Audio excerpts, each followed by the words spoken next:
Commander, are you coming to check up on me? You look much better.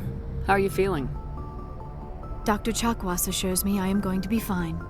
I was impressed with her knowledge of Asari physiology.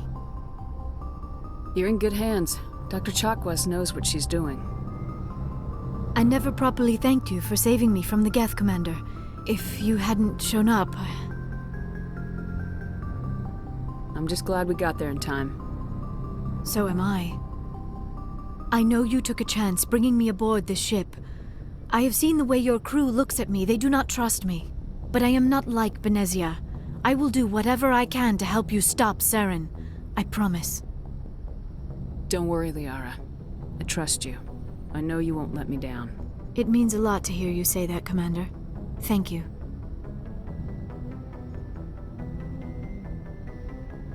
I'd like to know more about the Asari. We were the first species to discover the Citadel. We were instrumental in forming the Council, and we always strive to be the voice of peaceful cooperation in galactic disputes. My people believe we are all part of a single galactic community. Each species contributes something to the greater whole. Although we seek to understand other species, it seems few of them seek to understand us. The galaxy is filled with rumors and misinformation about my people. Like what? Most of the inaccuracies are centered around our mating rituals. My species is monogendered. Male and female have no real meaning for us. We still require a partner to reproduce. This second parent, however, may be of any species and any gender. I don't understand. Your species can mate with anyone? Mating is not quite the proper term, not as you understand it. Physical contact may or may not be involved, but it is not an essential element of the union. The true connection is mental. Our physiology allows us to meld with other beings. We can touch the very depths of their minds. We explore the genetic memory of their species. We share the most basic elements of their individual and racial identities. We then pass these traits on to our daughters.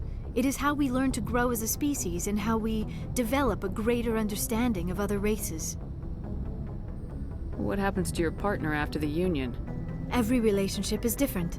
Some unions are a single encounter with both parents parting ways afterwards. Others can be more long-term. Sometimes an Asari and her partner will stay together for many decades.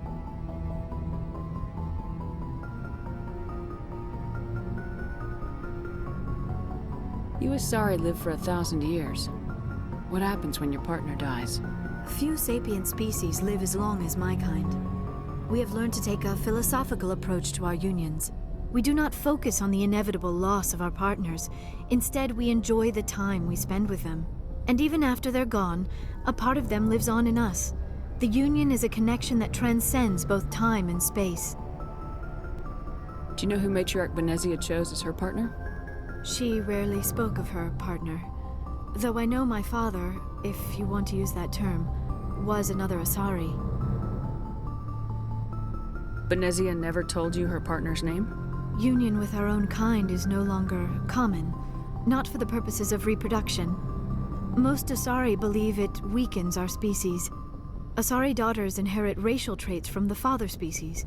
If both parents are Asari, then nothing has been gained, or so conventional wisdom would hold. I am what is sometimes called a pureblood, though no Asari would ever be cruel enough to say the word to my face. It is a great insult among my people. It is possible Benezia's partner was embarrassed by their union. She may have been too ashamed to publicly acknowledge me as her offspring. Maybe she wanted to meet you but couldn't. Something could have happened to her. Maybe she passed away. You might be right. I hope you are. But I have no way to know for sure. Benezia never spoke of her partner. Whatever happened, it caused her too much pain to dwell on it. She raised me by herself, though that is not uncommon.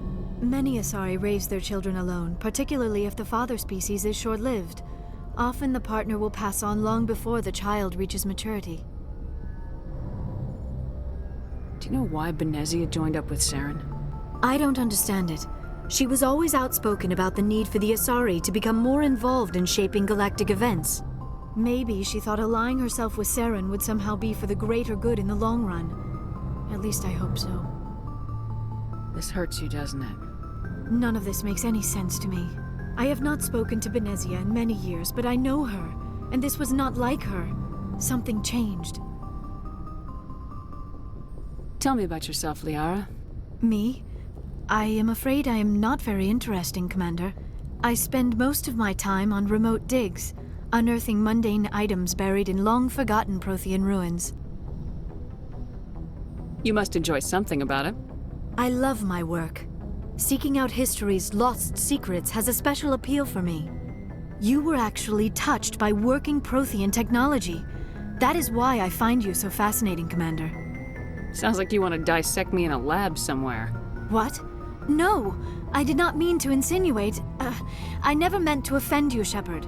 I only meant that you would be an interesting specimen for an in-depth study. No, that's even worse. Calm down, Liara. I was only joking. Joking? Oh, by the goddess, how could I be so dense? You must think I am a complete and utter fool. Now you know why I prefer to spend my time in the field with data disks and computers. I always seem to say something embarrassing around other people. Please, just pretend this conversation never happened. I should go. Goodbye, Shepard.